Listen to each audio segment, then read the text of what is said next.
time. And I'm really happy today to be able to introduce Lou, who worked here at North Shore for a number of years, but also had a second life, and that's what he's here to talk about today. And hopefully explain a little bit about being a Professor Emeritus.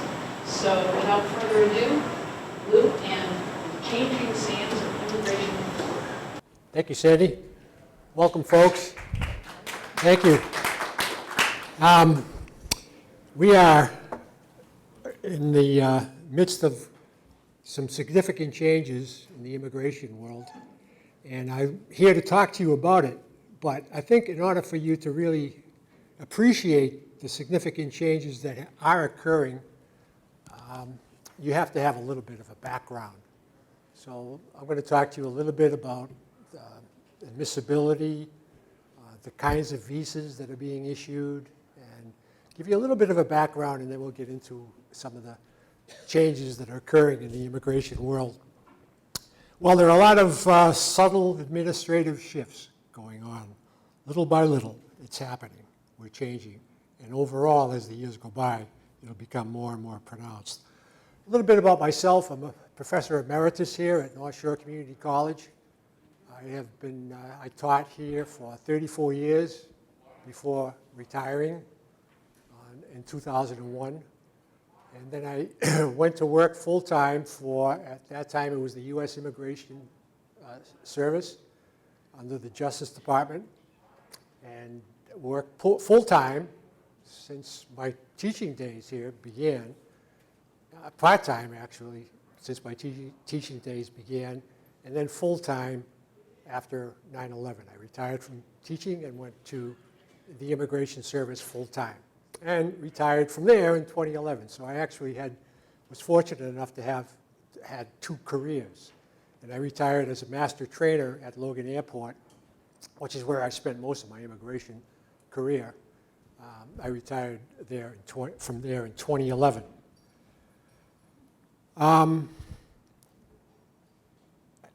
My teaching days here were very enjoyable and very rewarding.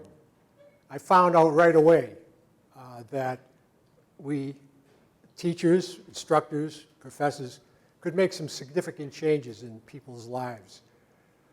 Recalling the old days when I was teaching in the nursing program, I had a student show up in class first day. She looked horrific. You could smell her from several miles away. She looked like a rap singer's girlfriend. She looked like a total prostitute. Well, I said, well, I really have my work cut out for me. And as time went by in class, she kept getting better and better and better, and she graduated from the program. Several years down the road, I got a letter from her. She thanked me for the teaching that she got here and my role. And she was a medical doctor at that time. So she went from North Shore Community College, freshman from Chelsea, to becoming a medical doctor. That was one of the greatest success stories that I have to tell. All right, Lady Liberty. What did Emma Lazarus write underneath the Statue of Liberty? Give me your tired, your poor, your huddled masses, yearning to breathe free. You got it, Sandy. Oh, you can go on and on and on, huh? Okay, let's stop right there. And let me change this a little bit. Give me your tired, your poor, your huddled masses who can stand on their own 2 feet and not become a public charge. How many of you like that second version? Oh, okay.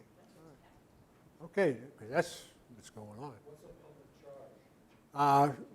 Violation of one of the immigration laws that involves an alien being on public assistance, SNAP, the Supplemental Nutrition Program, and the like.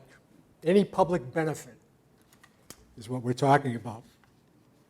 Well, as I was mentioning, 9/11 happened, and I retired from teaching and went full-time at Logan Airport as an immigration officer, immigration inspector, and finished up as being their master trainer there. Well, I want to talk to you about different classes of, oh, that's me this morning when I got up. I said, you're going to have a tough audience, so I thought I'd record it and bring it in today. So anyway, this is a non-immigrant visa. This is what is issued to aliens that are coming to the United States to do something, visit, work. There are appropriate work visas. And then after they finish, they go home. They're not immigrants, they're non-immigrants. So that's a non-immigrant. She's from, her name is Happy Traveler. She's from, what country is she from? Mexico. There you go, Mexico. Class B1, B2 up there, that tells us that she's a visitor. She's a visitor for either business or pleasure, more than like she's coming here as a tourist. And gives you a birth date there and some information, and there's a machine-readable zone here. Obviously, we got a machine that we can put that through to make sure it's authentic, and that's not a photo sub, which is what we used to be burdened with before. But the B1, B2 classification probably is the most common one. There are other classifications that maybe you've heard of. A1 diplomats have that classification. A1, A2, A3, different kinds of government officials.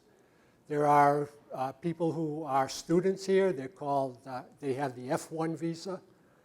Students that we have here at the college, actually, that are from another country.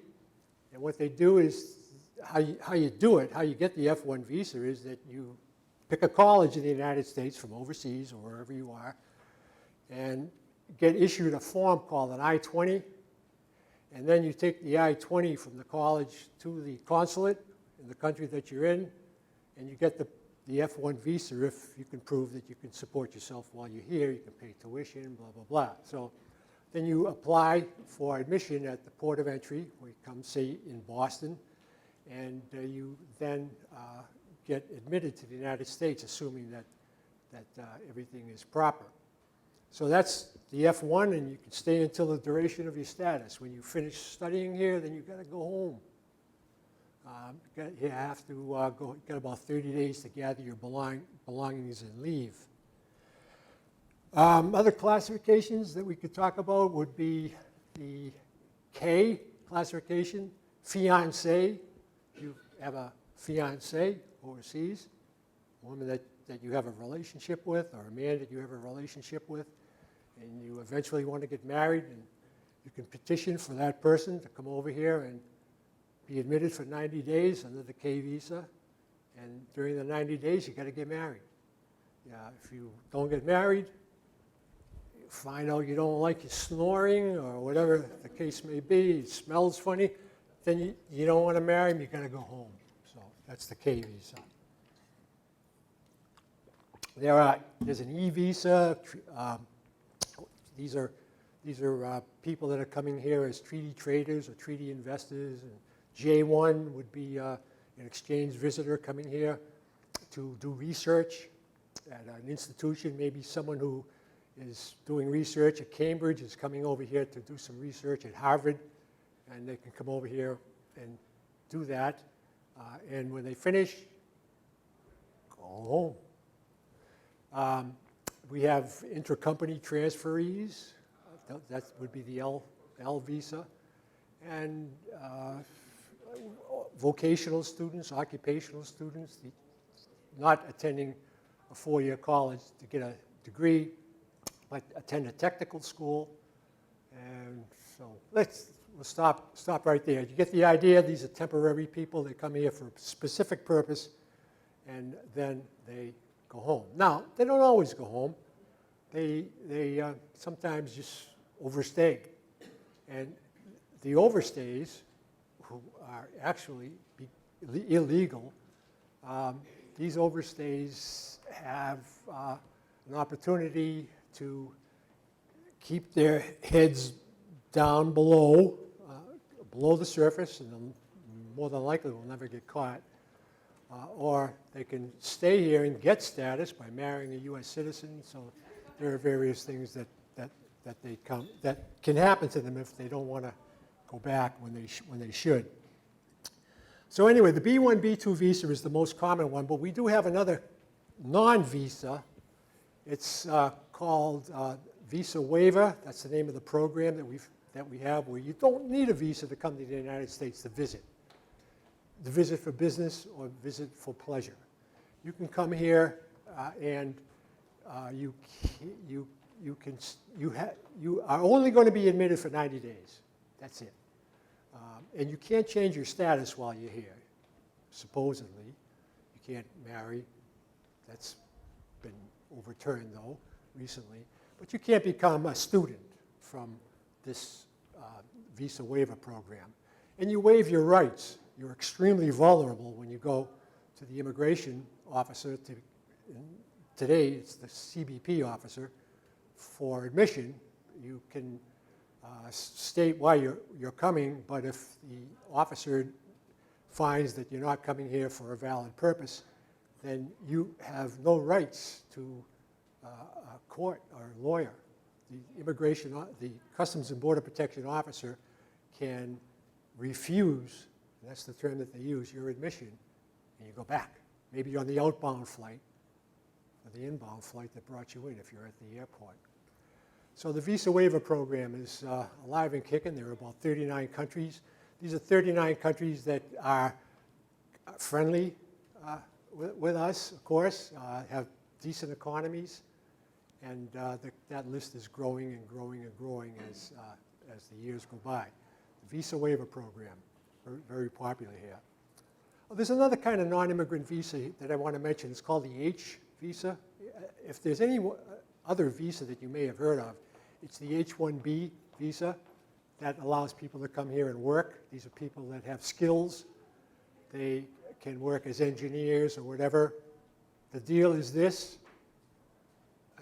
A company wants that alien over there in India because he's got some skills or she's got some skills, and they can petition for that person. That person can then go to the embassy with an approved petition, get the H-1B visa, come here and work, and then after years, they actually admitted up to 3 years, they return. I had a couple of visas that Melania Trump may have had. There's talk that she had a B1 and B2 visa the first time she came. B1 is a visitor for business. And she came here doing modeling as a B1. They say that she may have been paid, which is a violation of the B1, B2 visa. I don't see any proof of that happening, but having happened. But I think you will hear people say, well, she was illegal while she was here. No. Then she went on and got an H-1B visa, which is a work visa. She's a model, B. The B's are for beauties as well as bombs and brains. But the brain would be the Indian person coming over here to work as an engineer. So maybe Melania worked she did work as an H-1B here as a model. I think during that period, she became involved with Donald Trump. And they didn't get married right away, but they had a relationship at that time. Well, that's enough of the non-immigrant visas. Let's go to the immigrant visas. The green cards. Hey, that ain't green. This is green. That's one of the old ones. The first issuance was green. Then subsequent green cards weren't green, like that one. They're no longer valid. And here's today's immigrant visa, green card. It is green. They got back to the color after going through some non-green cards. And you see a lot about that. She is an RE8. which is she was a refugee and adjusted to a green card. So that's what the category means. I know you don't know that, but that would mean something to a Customs and Border Protection officer. So she can live here, work here, can't vote, not supposed to vote. She can adjust to become a citizen at the end of 5 years here, maintaining her status as a green card holder, but she's a permanent resident of the United States. She came here as a refugee and then got a green card, and citizenship is down the road for her if she wishes.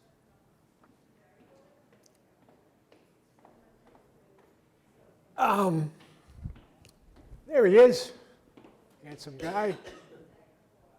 What's the purpose of your trip? Why are you coming to the United States? That's the first question that I'll ask. And how long are you and your daughter going to stay? That's my wife, sir. Your wife? Okay. Got burned on that a couple of times.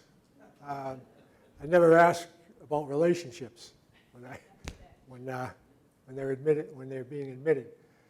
But there's your first line of defense in the United States. That guy, Customs and Border Protection officer. He is looking at the alien, and he is inspecting the alien, and he's trying to determine if the purpose of the alien's trip here matches the visa that person is presenting. If it's an H-1B, where you're going to work, you look, find out the company, and just make sure that he's coming here to do what he's supposed to do on that type of visa. So he's a Customs and Border Protection officer.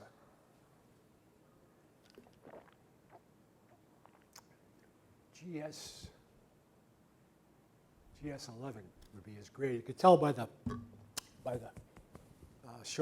what's on his shoulder, the epaulets. If there's a star there, that would be a supervisor. So he can refuse admission because of certain laws that were passed by Congress. For example, there are grounds for excludability, like the health-related grounds. You're coming here and you may have a contagious disease. Well, that's grounds for excludability. What's that disease now? Coronavirus? I was talking to someone at Logan Airport. They have, at Logan Airport, they have a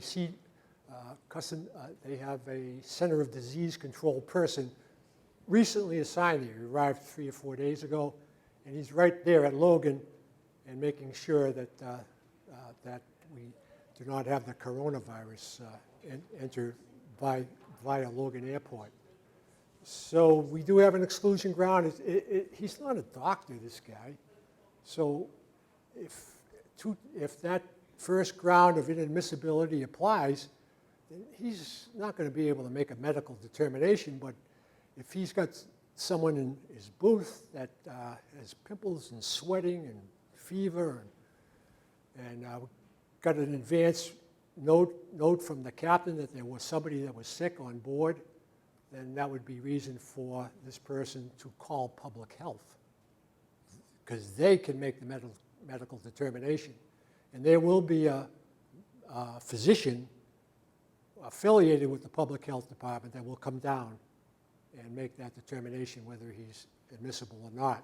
Now, if that person is not admissible, then he'll have to go and insist on staying.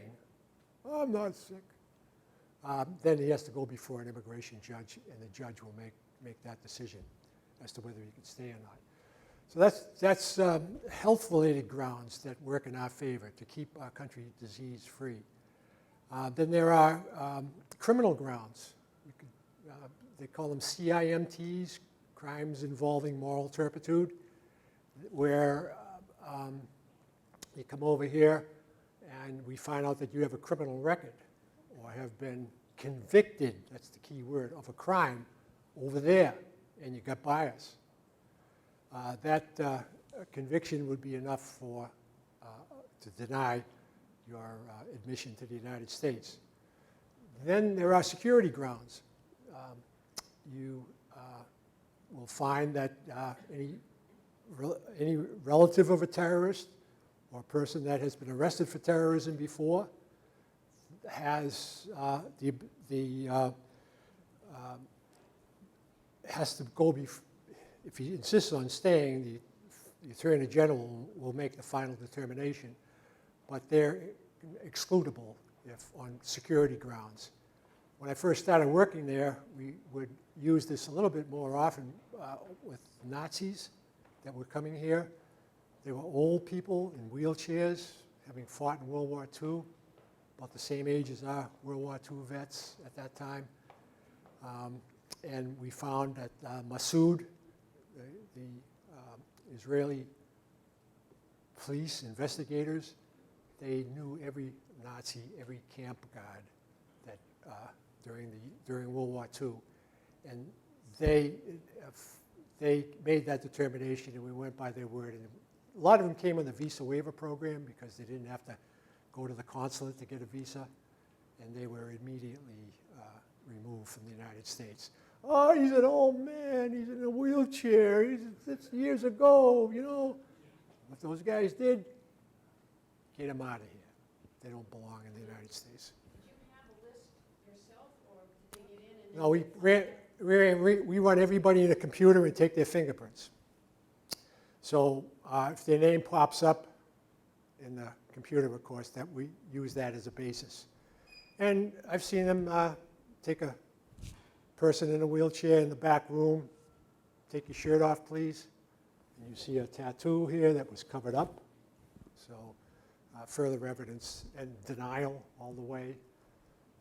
But we had to go by what the information that we had and refuse them. On the visa waiver program, remember, if you don't have a visa, you don't have to go to a consulate and say, I want to go to America, give me a visa, I got to visit somebody.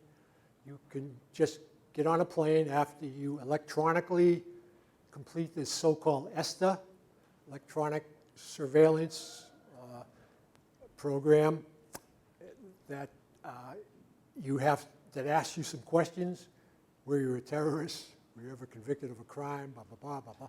You pass that electronically, then you have authorization to travel with ESTA, this program. So obviously this guy lied, because one of the questions is, you know, is it possible you're a security violation? Were you a Nazi or a terrorist? So that's fraud when you start lying like that. So the various classes of immigrants that we have here, one of them is the immediate relative classification, where if you're here as a US citizen and you want to petition for your wife or child that may be living abroad, or your parents, Melania Trump, if you're a US citizen, you can petition for them, and they are non-quota. They don't have to wait in line. There isn't any kind of wait involved with that, except for to do the administrative work. And then they come and they're admitted into the United States. Others, though, do have limitations. They're numerically limited. For example, if you have a married brother or sister, and you're a US citizen, you want to get your brother or your sister over here with you, then that's fourth preference. They're like fourth in line. Not fourth in line, but in terms of numerical limitations, you have to wait the longest for that. Maybe 13, 14 years to get your brother or your sister over here. So that's a real tough one. And then there are immigrants that have the employment-based opportunity to come here. They are the so-called E1s, the E11 immigrant visa. Maybe I should go back to that. Yeah, the E11 immigrant visa, that green card.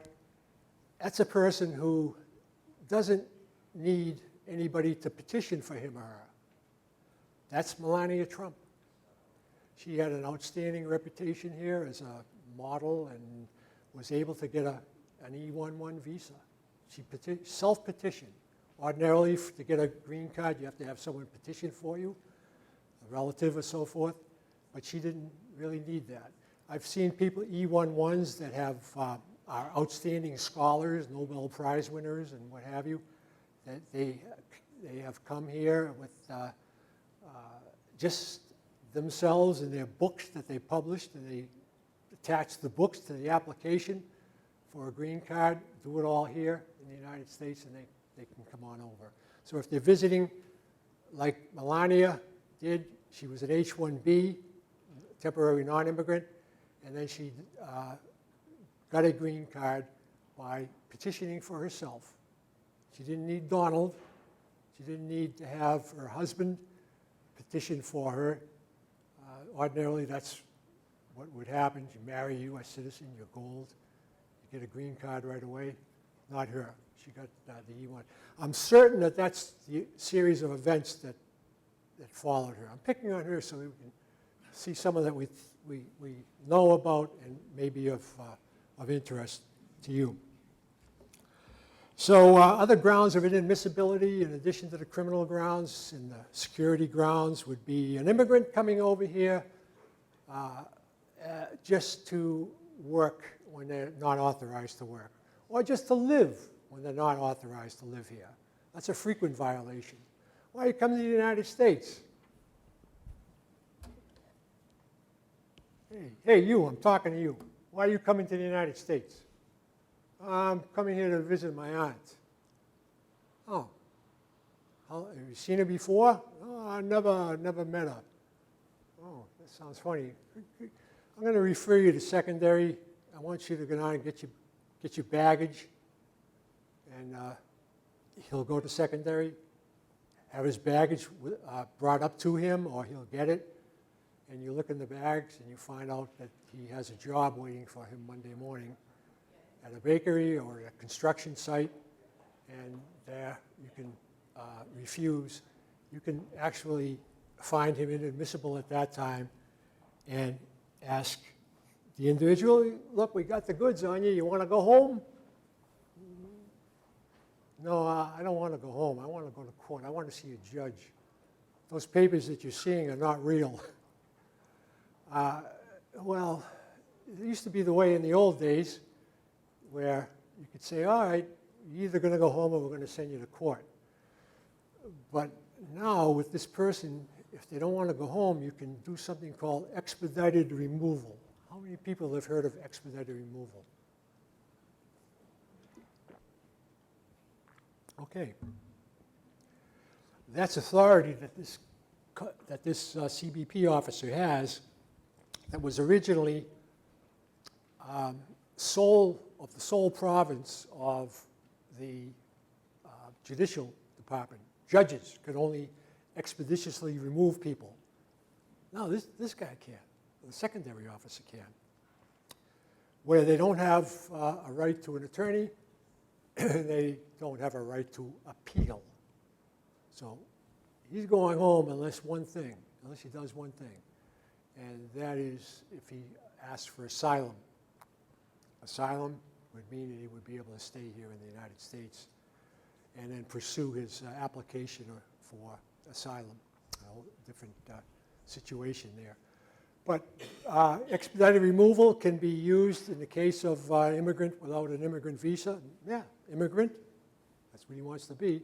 Without an immigrant visa, he doesn't have a green card, that he can be expeditiously removed right there at the airport, no judge, no lawyer, bye-bye. And incidentally, if you don't want to withdraw and go home on your own, then there's a 5-year bar on your readmission to the United States. Yes? I wanted to ask if you have to have a person return. If a person is denied access to the U.S., then you're going to send them back. Yeah. Who pays for that? Oh, good question. 99% of the time, that guy's going to have a return ticket, because part of his shtick is to convince you that he's here as a temporary visitor and he's going to go home. Let me see your return ticket. Oh, here it is. Okay, and he can cash that in if he wants. So other than that, the airlines would have to foot the bill. You brought him, he's not admissible. Well, we didn't know, but that's the way the law is. You have to take him back. You brought him, not admissible, you got to take him back. Another way, violation of the immigration laws, Section 212A of the Immigration and Nationality Act, would be fraud. You're lying here, or your documents are bad, and you are therefore found inadmissible because of fraud and the misrepresentation of a document or a material fact. Expedited removal, the CBP officer can do it at that time. So that's another frequent ground, and then there are others as well. But I've hit the big ones, the major ones that are used at points of entry, POEs, which are at airports or on the border, Canadian border or the Mexican border. Let me just give you a little bit of a historical reference here. 9/11, everything changed. We got attacked, and we did something with the United States Department of Immigration, which had a commissioner. We combined the Immigration Service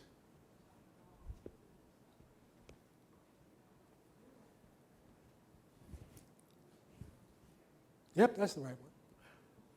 With Customs to form Customs and Border Protection. That happened in 2003. It attacked in 2001. By 2003, we actually had a brand new department created, brand new department called the Department of Homeland Security, which is humongous. And can anybody give you $1 if you can do this? And that excludes you. There's a third agency that merged with Customs and Border Protection. In addition to Customs and Immigration, U.S. Customs Service under Treasury, U.S. Immigration Service under Justice. They merged to form CBP, Customs and Border Protection, with one other agency.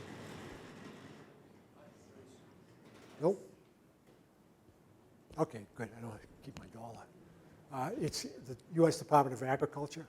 Just think about it. Is it inappropriate for them to plant diseases, prohibited items coming into the United States?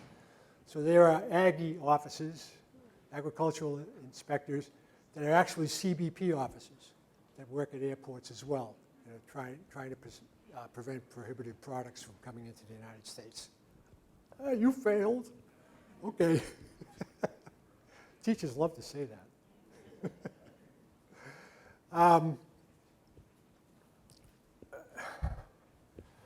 There is, I guess we've said enough about that. And let's get into some fun stuff. You've all been lectured to as far as classifications and all, and let's find out a little bit more about terms that we've heard in the news, all of us. Some of these terms get us angry. I thought that term expedited removal would get you upset because President Trump just signed an executive order saying that ordering the Department of Homeland Security to increase their use of expedited removal. And we saw an Iranian fellow last week removed. You hear about it? Logan Airport. He was an F1 student, F1, yeah, student returning, and he was expeditiously removed under circumstances that we really don't know because freedom of information. He came here, they found him inadmissible. Now, if he's going to be expeditiously removed, he's got to be either living here and not a student, or working here illegally, or entering for fraud, misrepresentation. Either one of those would be sufficient to remove the person. And that's what they did. They removed them. The grounds, the purpose is unclear. The thought is that his father is involved with a company in the United States that is a transportation company and has been affiliated with Hezbollah, which are the bad guys in Iran. So maybe they used that as well as a means for removing this individual. So that expansion of expedited removal is something that's on the minds of a lot of people. Immigrant visa bans. There are some new countries popping up that no longer can issue immigrant visas. These are countries that cannot issue IVs, like countries you may not have heard of: Eritrea, Kyrgyzstan, Myanmar, and Nigeria. I know you've heard of that one. Anybody hear of the lottery visa? Have you heard of it? Lottery? Get a green card. You get a green card because you got lucky. In fact, visa lottery. That's where they put in the names. They put it in a lottery, and you pick. Oh, here's a wonderful person. Wonderful. You know, he killed 4 people. Here's another wonderful. They send us the people that they don't want. That's the lottery. That's President Trump talking. And actually, he's quite wrong. Yeah, Sandy. Who's the one who's picking these wonderful? Good question. Well, it's run by the Department of State. Our guys, yeah, our Department of State. They have an office in Kentucky, their main office for this. And each year, millions of people apply, and see if they can get lucky. But only less than 1% make it. There are background checks, security checks done on all of the people that keep making the rounds, and the finalists are pretty well vetted by that time. But it's yeah, what? But you know that some of the ones that have made it through this vetting process, you would not have considered the people that we should have taken in? No, the DV1, oh. Because you were just saying that Yeah. the person that's killed somebody. No, okay, that's a misrepresentation of what's going on. That was President Trump. He hates the DV1 program, and he wants to do away with it. And he's chipping away at it by kicking a couple of countries off the DV1 visa issuance program. So you're saying he's making it harder for state to let people in? Yeah, right. It's the, He said he killed 4 people. yeah, you kill them. But they're vetted, and overall there's a less than 1% chance of all those people who put in for the lottery will be able to get a DV1 visa. Yeah, nobody petitions for them. You know, you just win the lottery after being vetted, and you don't have anybody that's petitioning for you. Come in with a very thin immigrant visa packet. In fact, the first time you come to the United States as an immigrant, you have that visa that I showed you a little while ago, the immigrant visa, an immigrant visa actually, and then you have to have the actual packet of information that has the person who may have petitioned for you. In the case of the lottery visa, the DV1 visa, there's nobody that's petitioning for you. But if you do have someone petitioning for you, there should also be in that petition a so-called affidavit of support, kind of a backup in case things really go sour for you here. You may have your brother or your father, bail you out because they got you over here. And that affidavit of support has always been there. I don't think that they realized that it was there, especially this guy Cuccinelli. Ken Cuccinelli he's the director of Citizenship and Immigration Services, CIS, and he didn't realize it because he's asking for further information about people becoming public charges that are coming here as immigrants. That's a concern. It's a legitimate concern, so they want them to go the extra mile. You're going to come over here, you're going to live, but we don't want you to become a public charge or use any benefits. So we look for that, shifting sand, whatever. Have you heard of DACA? DACA, it's a program here for kids actually that were brought over under 16 years old. They were brought over by their parents, and they're illegals, and they have to go to register for it. President Obama opened that DACA program, and they are pretty well protected under it. President Trump, one of the first things he did was he wanted to end DACA, forget about it, and he is well on his way to doing that. He ordered the termination of DACA as of last year. When they came here, they were under 16. If they enroll in this program, DACA, they have to do it before they're 31 years old, and they're pretty well protected. They're given a work authorization card so that they can stay here until that action is, until some action is taken. DACA stands for Deferred Action on Childhood Arrivals. Came here as kids, no fault of their own. The parents brought them over. They don't have papers. Some of them didn't realize it until later on. In fact, some DACA recipients have graduated from high school as valedictorians and never really fully realizing how badly the president wants to get rid of them. Birthright citizenship, another burning issue that tend to make sure that we have people out of here that may not belong here. Birthright citizenship goes like this. You're born in the United States, you're a U.S. citizen. Very simple. There are exceptions. If you're born here and your parents are diplomats, say the French ambassador to the United States and his wife, they're living in Washington, she has a baby here, that baby is not a U.S. citizen, that baby's French. Or that baby's Cameroonian, or that baby is Nigerian, whatever the case may be, that person is not a U.S. citizen, birthright citizenship.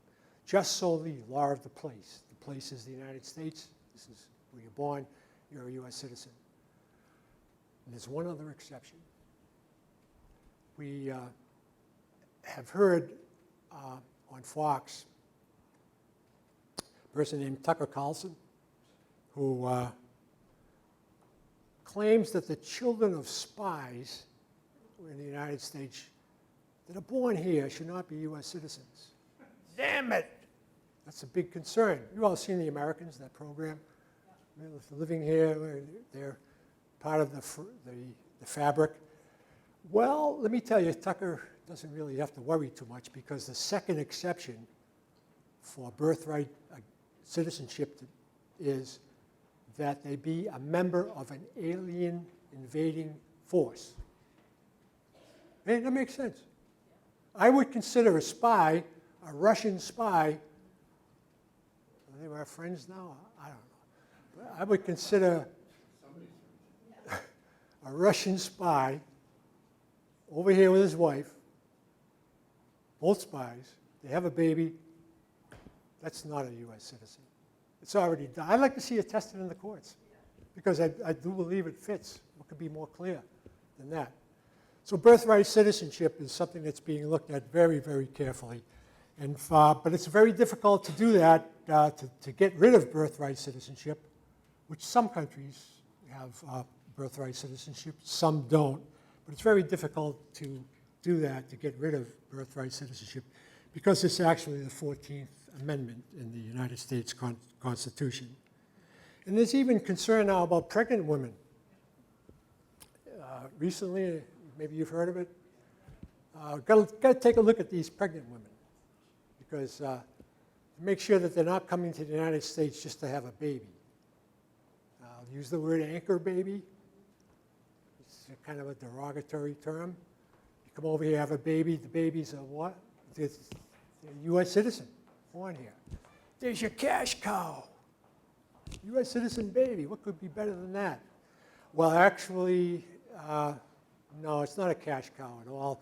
In fact, you can't get any benefits from that newborn of yours until that newborn reaches the age of 21 years old.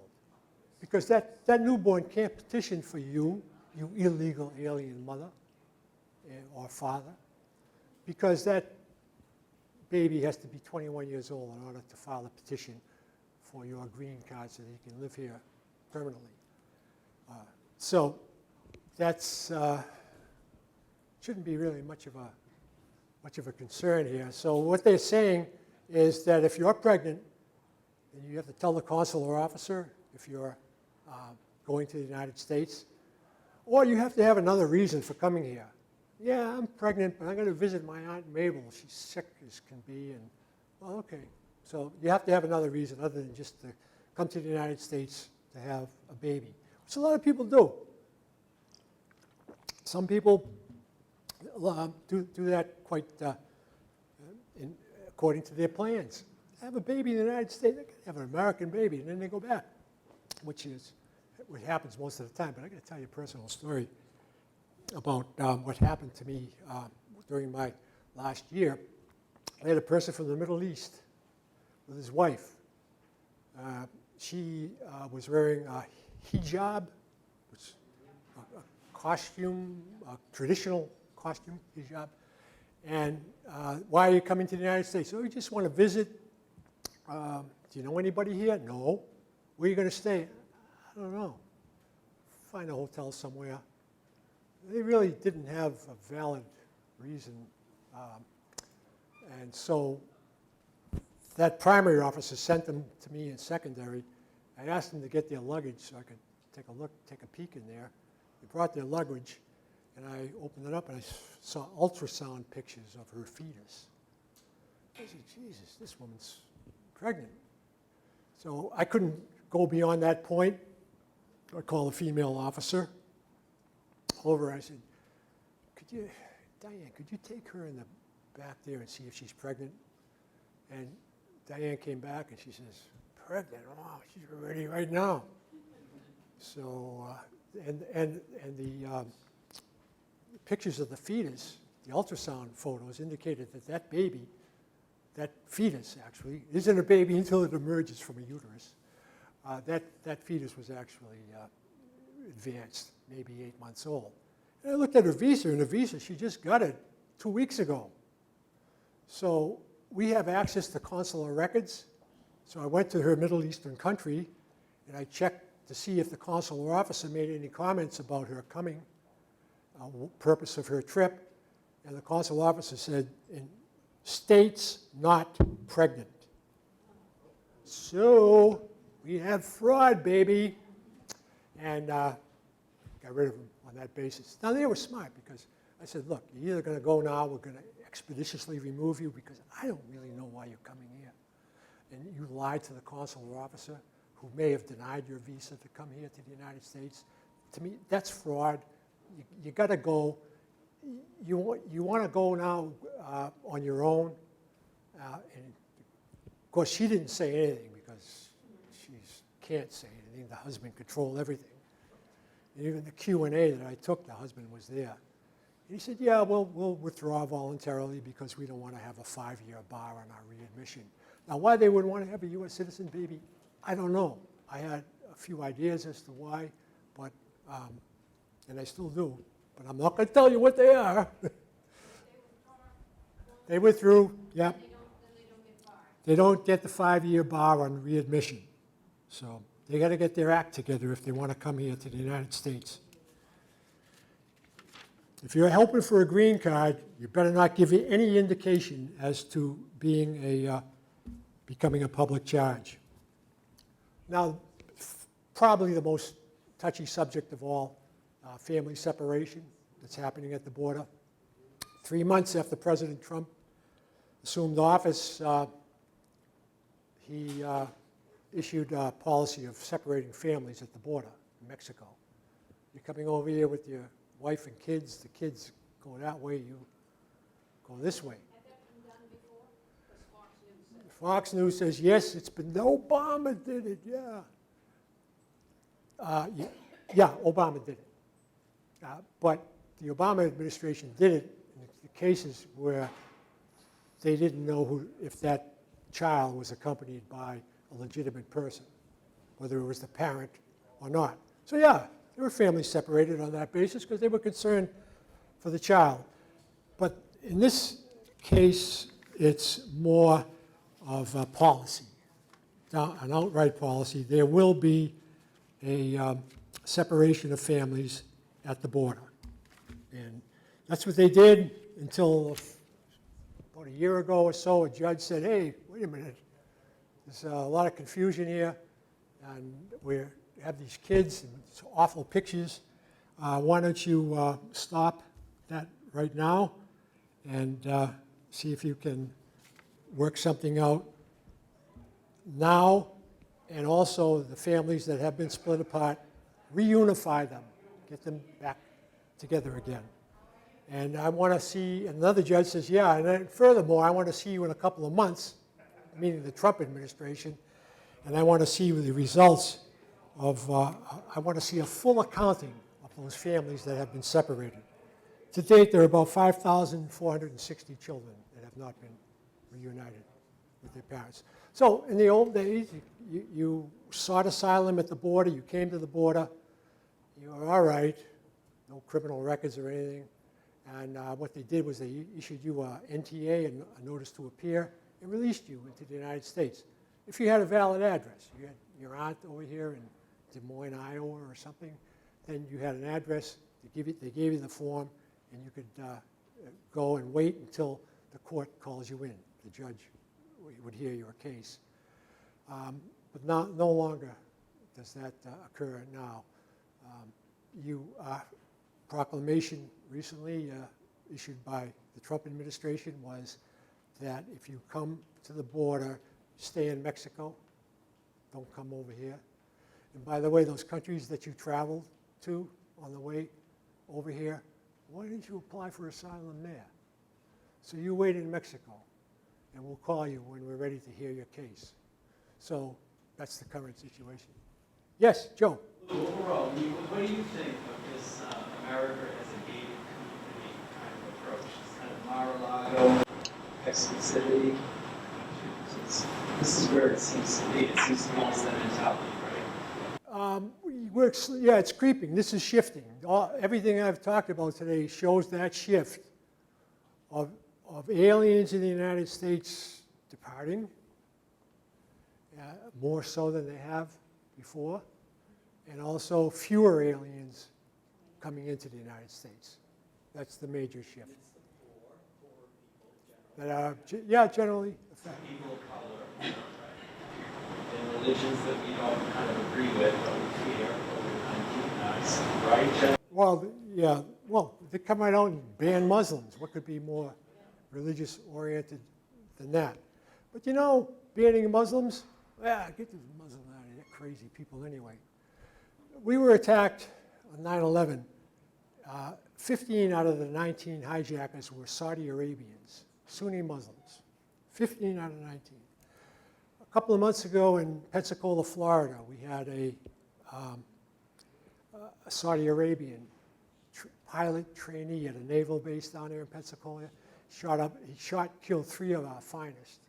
Terror, not really highlighted all that much. So what about Saudi Arabia? You think that'd be first on the list? Keep them the hell out of here. But no, the Crown Prince is a friend of the U.S. government, and they'll not be on the list. You'll see other countries that will be, though. So Muslim bans have been challenged in courts and probably continue to be. I mean, it was unbelievable when it happened. All right, nobody from any Muslim countries can come here. Bingo, that's my executive order years ago. Well, there were Muslims that were permanent residents in the United States. You know, no alien Muslim. They were permanent, they were already living here, they were over visiting. And they come back, you can't come in, you're a Muslim and you're an alien. That's what they said, Muslim alien. You a Muslim? Yeah. You're an alien? Yeah, it's my green card. You can't come in. So there was mass confusion at the borders when this policy was instituted so haphazardly. Well, let's take a quick look at these other slides then. Get you going here. Okay, there's my boy, banging them in.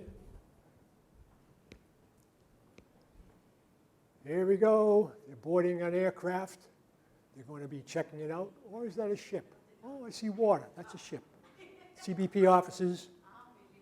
First thing they do, where's your captain? Talk to the captain. Captain, anybody sick? Nope. Great. If anybody was sick, call public health. Get them over there. And they're just checking cargo, and they're checking the crew. Crew has to have visas to come here and get off to land. This is Citizenship and Immigration Services, CIS. This is what Ken Cuccinelli heads, the new director of Citizenship and Immigration Services. He's the stand on your own 2 feet and not become a public charge, which a lot of people like. They deal with files, and they deal with applications.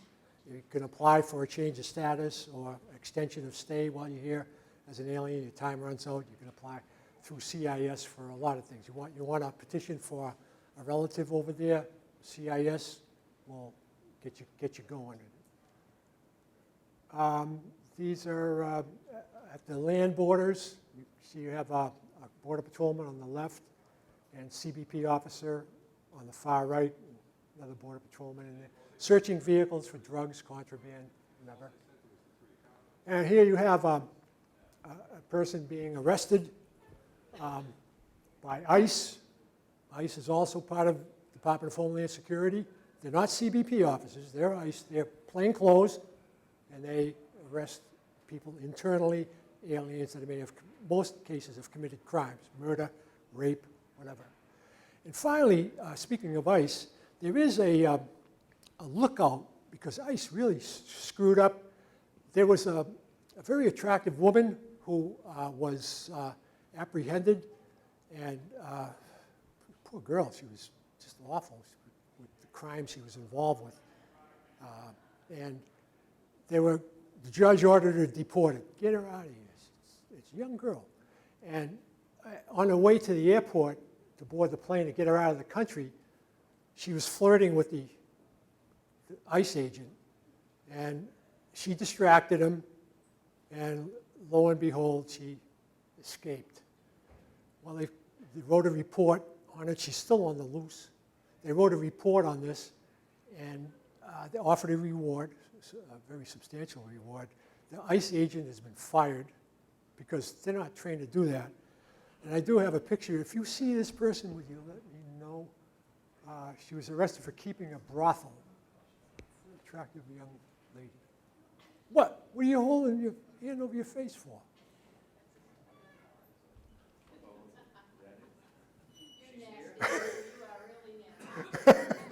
That's my granddaughter.